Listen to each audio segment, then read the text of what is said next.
Okay, this is going to be our laundry room, and then we have a loft up here for storage, which is actually going to have an incredible view, but really thinking with your ADU design how to maximize space and storage. So we had a very narrow site to work with here.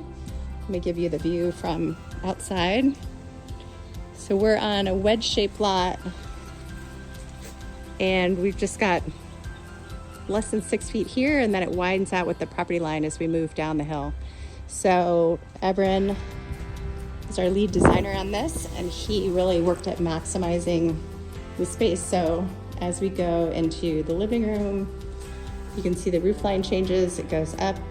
We've got property line windows for light and view, but no privacy issues. And then we try to always be on level, but we're on a hillside in this ADU. So we do have a couple steps that lead to what's going to be a really fun bathroom. Big shower on the left, skylight above, and then toilet and vanity.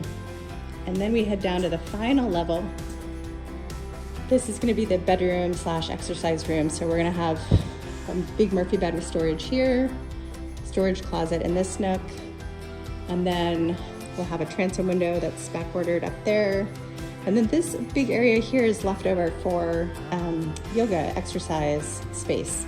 So it's going to be able to be multifunctional, a nice view outside, and really pretty volumes.